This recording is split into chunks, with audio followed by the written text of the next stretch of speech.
중요 기도회에 우리에게 주신 하나님의 말씀은 생명의상 3월 12일자 말씀입니다. 마태복음 24장 36절에서 51절까지 말씀입니다.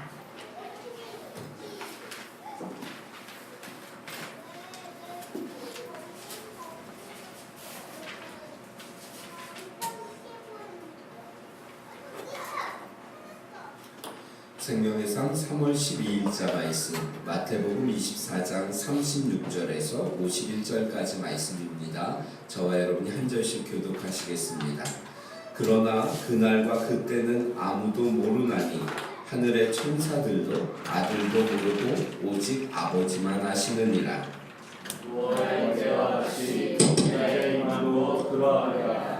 홍수 전에 노아가 방주에 들어가던 날까지 사람들이 먹고 마시고 장가들고 시집가고 있으면서 홍수가 나서 그들 다 나가기까지 깨닫지 못하였으니 인자의 임함도 이와 같으리라. 그때에 두 사람이 밭에 있음에 한 사람은 데려가고 한 사람은 버려둠을 당할 것이요. 두 여자가 베푼 일을 하고 있음에 한 사람은 데려가고 한 사람은 버려둠을 당할 것이니라. 그러므로 깨어 있으라. 어느 날에 너희 주가 임하는지 너희가 알지 못함이니라.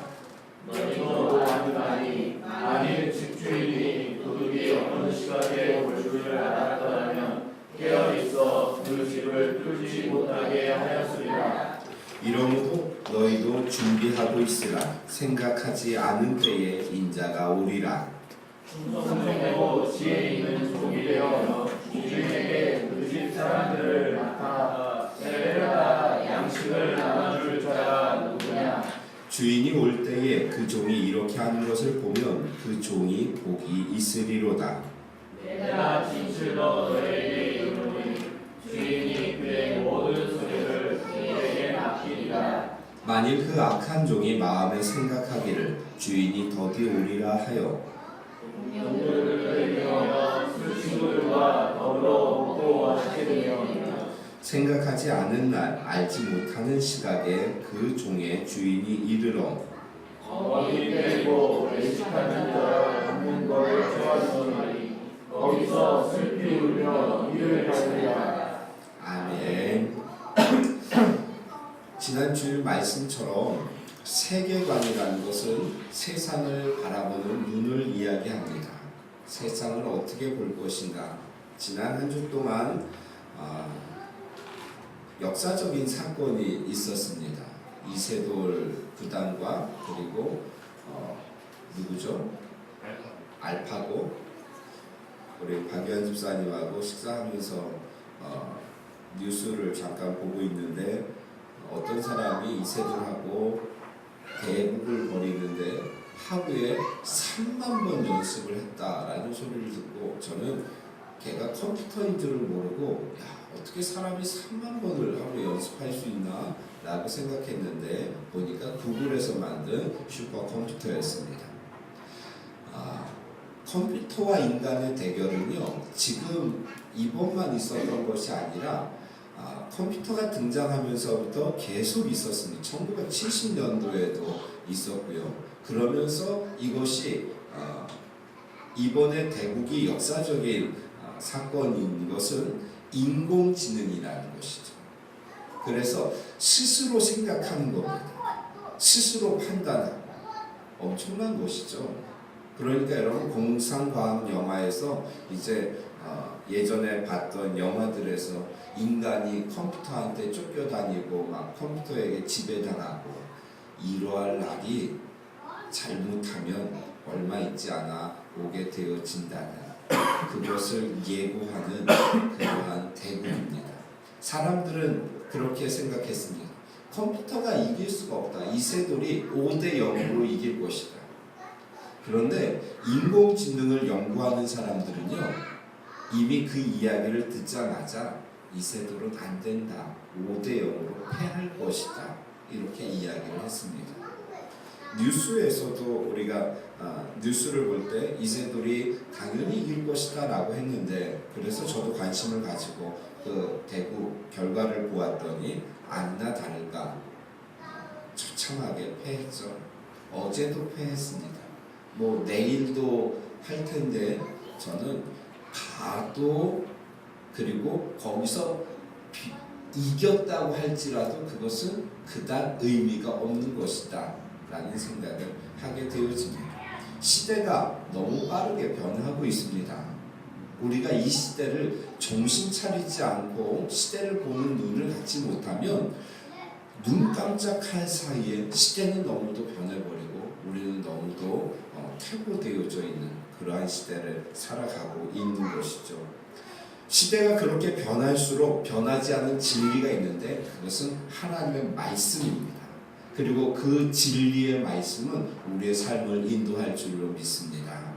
우리 지난 주일에 마태복음 24장 1절부터 14절까지 말씀을 통하여서 마지막 시대의 종말의 때에 어떠한 일이 일어날 것인가 대한 말씀을 들었죠. 제자들에 대한 질문의 답이 이제 4절부터 나오는데 제자들이 이러한 질문을 합니다. 예수님, 어느 때에 이런 일이 있겠사오며 또 주의 임하심과 세상 끝에는 무슨 징조가 있사오리이까? 성전의 무너짐, 주님의 재림, 그리고 세상의 끝날. 이것을 동일하게 보고 있던 제자들이 그러면 세상 끝날에는 어떠한 일들이 일어나겠습니까? 라는 질문에 대한 예수님의 예언이 4절부터 35절까지 이어지고 있는 것입니다. 그래서 많은 사람을 미혹한다. 전쟁과 기근과 천재지변이 있을 것이다. 예수님 때문에 박해를 받을 것이다. 지난 주일에 들었던 말씀이죠. 그리고 그 다음날 말씀을 보면 15절에서 18절까지는 너희가 도망해야 한다. 19절에서 22절까지는 너희가 기도해야 한다. 23절에서 28절까지는 시대를 잘 분별할 수 있어야 된다라는 말씀을 주님이 하시죠.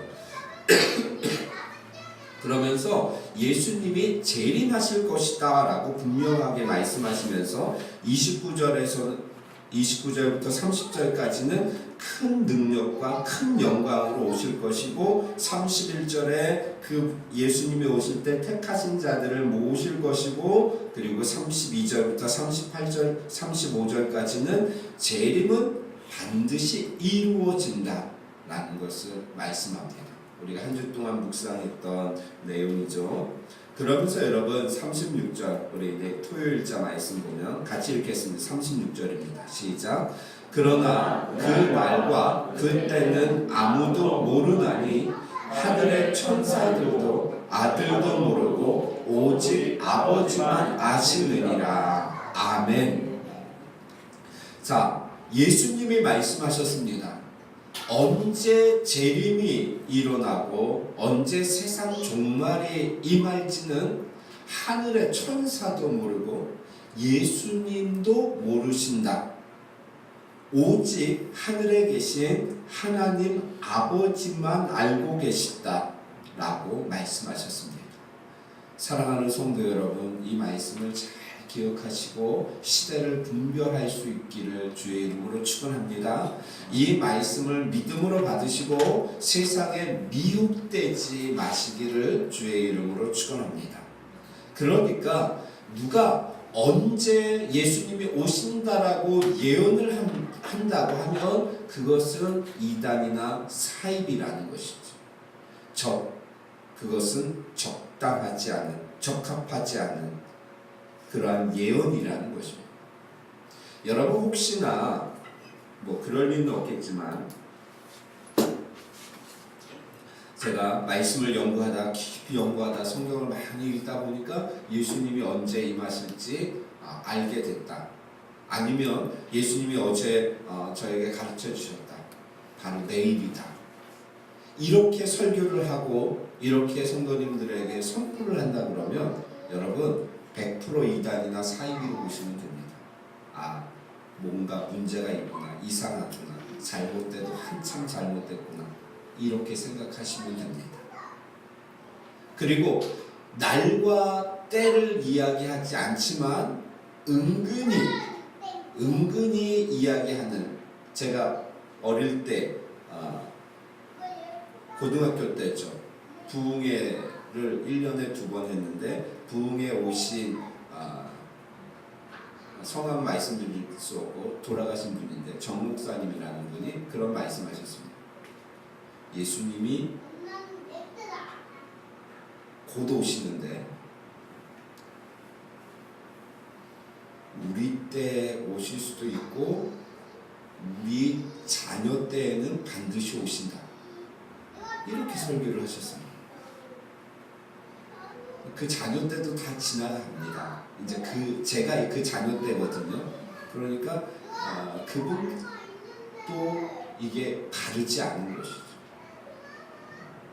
내일 당장 오실 수도 있는 것인데 왜 꼭 자녀 때까지로 이렇게 하느냐? 그 의도는 제가 그때 파악했습니다. 그러니까 여러분들이 신앙생활 잘해야 된다 이런 의미겠죠. 그런데 여러분 그 날과 그때는 하나님만 알고 계시다라고 말씀합니다. 그것을 우리가 함부로 이야기해서는 안 된다는 것이죠. 예수님도 모르신다라고 말씀하고 있는 것이죠. 저 밑에 가면 제7일 안식교가 있죠. 제7일 안식교가 있습니다. 본부는 어디에 있냐면 본부는 제가 다니던 청량고등학교 옆에 본부가 있습니다.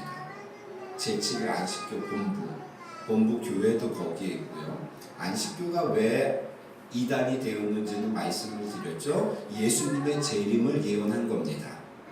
이 안식교를 창시한 분이 예수님이 언제 재림하신다? 근데 안 오셨습니다.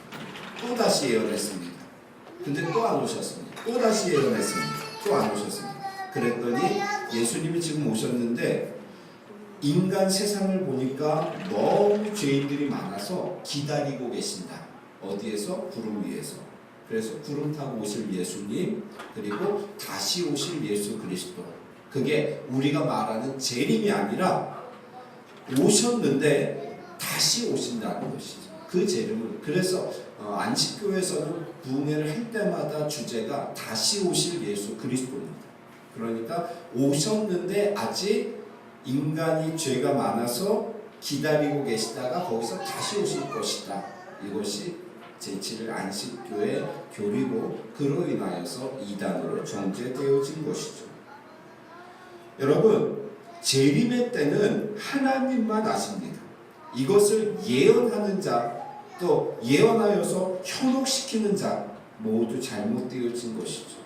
그래서 예수님이 언제 재림하실지 모르는 우리들은 그러면 무엇을 해야 하는가에 대해서 오늘 본문에 주님이 비유로 말씀하시죠. 첫 번째 비유가 뭐냐면 노아의 때에 일어난 홍수 사건입니다.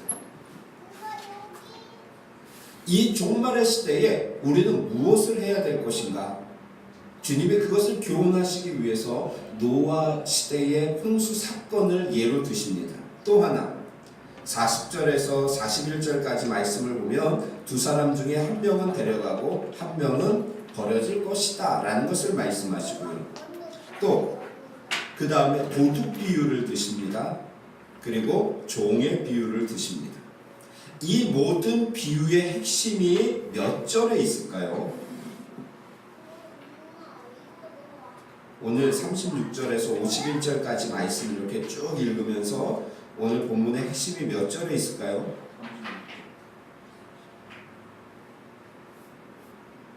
김정아 집사님 44절이요? 그것도 좀 비슷한데 42절입니다. 그러니까 종말의 때에 너희가 무엇을 해야 될지를 노아의 홍수 그리고 도둑 비유 두 사람 그리고 종의 비유를 통하여서 가장 핵심적인 것은 무엇이냐면 42절 같이 읽겠습니다. 시작. 그러므로 깨어있으라. 어느 날에 너희 주가 임하는지 너희가 알지 못함이니라. 종말의 때에 우리가 해야 될 것은 무엇이냐? 깨어있는 것입니다. 이것을 노아 홍수 시대를 통하여서 그리고 두 사람의 비유를 통하여서 도둑 비유를 통하여서 종의 비유를 통하여서 주님이 4번이나 강조하시면서 너희가 이 종말의 시대에 깨어 있어야 됨을 말씀하시는 것이죠. 예수님이 언제 오실지 모르기 때문에 우리는 깨어 있어야 된다라는 말씀을 하고 있는 것입니다. 자, 이 시대, 그때는 노아의 때와 같다 이렇게 말씀하시죠. 예수님의 재림은 노아의 때와 같을 것이라고 말씀하십니다. 여기서 같이, 노아의 때와 같이, 이것은 무슨 의미냐면 완전히 똑같이 이런 의미입니다. 노아의 때와 완전히 똑같을 것이다 라고 말씀하고 있는 것입니다. 그러니까 이런 것들은 이제 원어를 통해서 이렇게 찾는 거고, 주석이나 이런 해설서를 통하여서 찾는 것인데, 저도 물론 그 작업을 하고 있지만 이렇게 중요한 부분들을 찾은 것은 성경에 표시를 했다가 이 부분을 읽을 때에 노아의 때와 같이, 이게 아니라 완전히 노아의 때와 똑같이, 이렇게 우리가 성경을 읽으면 좀 더 이해가 쉽겠죠. 노아의 때와 같을 것이다, 이 말씀은 완전히 노아의 때와 똑같을 것이다, 이 말씀을 하고 있는 것입니다. 여러분, 예수님이 재림하실 때는요, 노아 시대에 살았던 그때와 아주 똑같은 시대가 될 것입니다. 그때 주님이 임하실 것이죠. 그때는 어느 때, 그때에 어떠한 일이 일어났습니까? 38절이죠.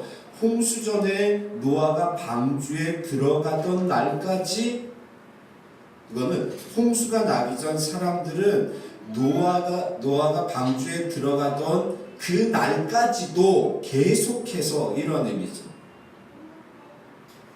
노아가 방주에 들어가던 그 날에도 계속해서 그들이 무엇을 했냐면 먹고, 계속해서 마시고, 계속해서 장가드는 것에 빠져있고, 계속해서 시집가는 것에 빠져있었다, 이런 의미입니다. 계속해서 먹는 것에 빠져있고, 계속 마시는 것에 빠져있고, 계속해서 장가드는 것에 빠져있고, 계속해서 시집가는 것에 빠져있었다. 그래서 그 결과 39절, 홍수가 나서 그들을 다 멸하기까지 깨닫지 못하였다, 이것입니다. 우리가 깨어 있다는 것은 무엇을 의미하는 것이냐? 왜 깨어 있지 못하는가? 그들이 계속해서 먹고 마시는 것에 빠져 있고, 장가드는 것에, 시집가는 것에 빠져 있기 때문에, 그것에 빠져 있어서 홍수가 나서 자신들을 다 멸해서 물이 목까지 차오르는데도 그들이 깨닫지 못하고 있었던 것이죠. 여러분, 이 말씀이 이해가 되시나요? 그런 의미입니다. 오늘날 사람들이 먹고 마시는 일에 빠져, 일상에 빠져 있어서 영적인 일에 신경을 쓰고 있지 않고, 홍수가 나서 자기 목까지 물이 차오름에도 불구하고 그것을 깨닫지 못하고 시대를 분별하지 못하는 그러한 시대에 주님이 오실 것이다 라고 말씀하고 있는 것입니다. 노아의 때가 그랬습니다. 그들은 홍수가 나서 다 멸망하기까지도 그것이 하나님의 심판임을 깨닫지 못하고 있었던 것이죠. 여러분, 소단의 개구리라는 유명한 이야기가 있죠.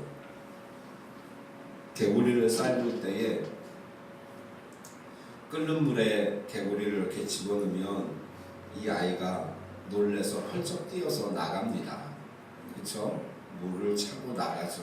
그래서 개구리를 어떻게 해야 되느냐 하면, 일단 미지근한 물에 개구리를 넣습니다. 그러면 개구리가 기분이 좋아서 거기서 수영을 하죠. 그러면 가스레인지를 켜서 물을 천천히 온도로 올립니다. 그러면요, 개구리는 그 온도에 적응합니다. 그 온도에 그냥 적응해버려요. 자신의 살이 익는 것도 모르고 그 살이 익어서 자기가 죽을 때까지 위험을 느끼지 못합니다. 그래서 개구리를 그렇게 삶는다고 합니다. 여러분, 오늘날 시대 사람들이요, 서서히 이 온도가 솥 안에 있으면서 물이 서서히 끓고 있는데 거기에 적응해서 정말 그 물이 팔팔 끓어서 우리가 거기에 데워 죽는데도 그것을 감지하지 못하고 그렇게 죽어가고 있는 사람들이 너무도 많다는 것이죠. 일상에 빠져서 그냥 영적인 것들을 소홀히 하고 그 세상에 빠져서 죽을 때까지 그 솥에서 나오지 못하고 있는 그런 어리석은 자들이 여러분 세상에 너무도 많이 있는 것이죠. 세상의 변화에 맞추어서 정신없이 살다가 종말의 시대를 깨닫지 못하는 멸망당하는 자가 되어서는 안 된다는 것입니다. 여러분, 그런데 그 다음에 주님이 이어서 어떤 말씀을 하시냐면 두 사람의 비유를 말씀하십니다.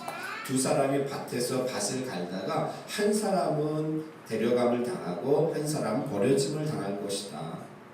두 사람이 맷돌을 갈다가 둘이 맷돌을 이렇게 갈다가 한 사람은 데려감을 당하고 한 사람은 버려짐을 당할 것이다. 이렇게 말씀합니다. 앞부분에서 노아의 때에 사람들이 먹고 마시고 시집가고 장가드는 것에 빠져서 주님의 재림을 그들이 준비하지 못하였던 것. 그렇다면 이 말씀만 하시면 우리는 어떻게 되냐면, 그러면 우리는 일상을 다 버리고 먹지도 마시지도 말고 장가도 시집가지도 말고 세상 일도 하지 말고 직장도 다니지 말고 주님의 재림만 기다려야 되느냐? 여러분, 아니라는 것이죠. 오늘 이 두 사람의 비유를 통해서 우리에게 말씀하시는 것은 일상의 생활 속에서 준비하는 자와 준비하지 않는 자가 있다는 것을 말씀하고 있는 것입니다. 우리는 우리에게 주어진 일상의 일들을 최선을 다해서 감당하면서 살아가야 하는 것이죠. 그러면서도 세상에 빠지지 말고 그 속에서 우리에게 주어진 일들을 감당하면서도 주님의 재림, 종말에 깨어 있어야 됨을 주님이 이 비유를 통하여서 말씀하고 있는 것이죠. 여러분, 도둑 비유는 무슨 의미입니까? 언제 올지 모르기 때문에 항상 깨어 있을 수밖에 없음을 명심해야 된다라는 말씀이죠. 자, 충성된 종과 악한 종의 비유가 나오는데 주인이 종들에게 집안 살림을 맡기고 갑니다. 충성된 종은 열심히 자신에게 주어진 일에 최선을 다하고 게으름을 피우지 않고 충성합니다. 그런데 게으른 종은 주인이 이제 좀 늦게 오겠지라는 생각에 게으르고 악한 행동을 하는 것이죠. 이 비유의 핵심은 두 가지입니다. 첫째, 주인은 반드시 온다는 겁니다.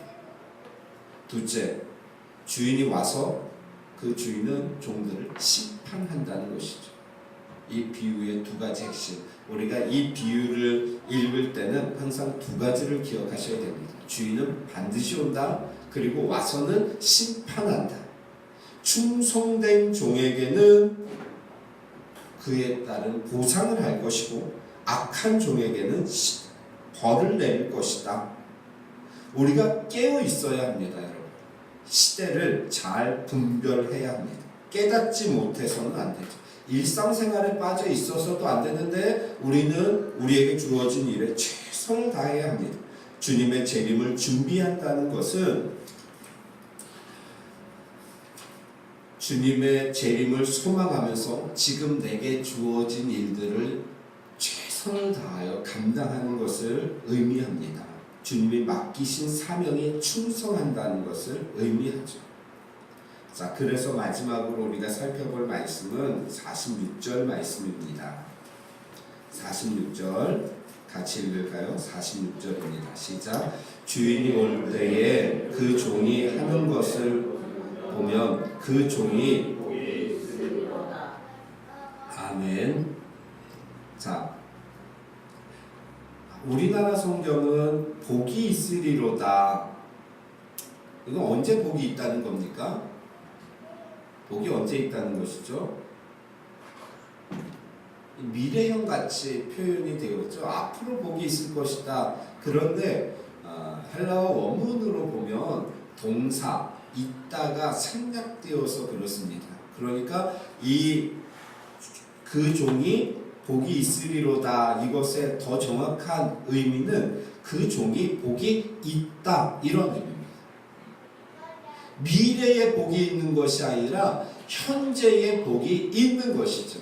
주님의 재림을 소망하고 주님의 재림을 우리가 소망하면서 현재 주어진 삶에 충성하고 나에게 주어진 사역에 또 사명에 최선을 다하여 감당하는 그 사람은 현재 복이 있는 것입니다. 복이 있다라는 이 복은 행복하다, 잘 살다라는 의미입니다. 그러니까 재림을 소망하고 그 재림을 준비하면서 사는 사람이 행복한 사람이고 잘 사는 것이다 라는 의미입니다. 여러분 아멘입니까? 우리가 말씀 속에서 어떻게 하면 잘 사는 것이고 어떻게 하면 행복하게 사는 것인가 우리 항상 고민하는데 여러분 이 말씀에 아멘 하시기를 주의 이름으로 축원합니다. 예수님의 재림을 소망하면서 일상에 빠져 있는 것이 아니라 우리가 준비하면서 사는 삶이 나에게 맡겨진 사명 충성되이 감당하면서 사는 삶이 행복한 삶을 현재 살아가는 것이고 잘 살고 있는 것이다 라는 것을 주님이 본문에서 말씀하고 있는 것이죠. 여러분 기준이 이것입니다. 행복하고 잘 사는 기준이 바로 이것입니다. 물질의 기준이 되거나 여러분 나의 소유가 기준이 되어서 나의 행복과 불행을 판단하는 것이 아니라 내가 현재 주님의 재림을 소망하면서 시대를 분별하고 깨어서 준비하고 있느냐, 나에게 주어진 사명 충성되이 감당하면서 살아가고 있느냐. 그렇다면 우리는 잘 살고 있는 것이고 행복하게 살고 있는 것입니다. 미래에 병 걸리면 어떡하나요? 미래에 사업이 망하면 어떡하나요? 미래에 집안이 망하면 어떡하나요? 아니요. 현재 충성하고 있는 자들 주님이 책임지실 줄 믿습니다. 아멘입니까? 미래에 일어나지 않은 일 때문에 지금 현재의 삶을 낭비하거나 허비해서는 안 된다는 것이죠. 물론 우리가 준비해야 될 것들이 있습니다. 그런데 그런 것들도 주님 안에서 주님의 인도하신 가운데 우리가 해나가야 되죠. 잘 살고 행복하게 사는 것, 주님의 재림을 소망하는 것이고 현재 주어진 사역에 최선을 다하고 충성하는 것입니다. 그리고 우리가 준비하는 것이죠.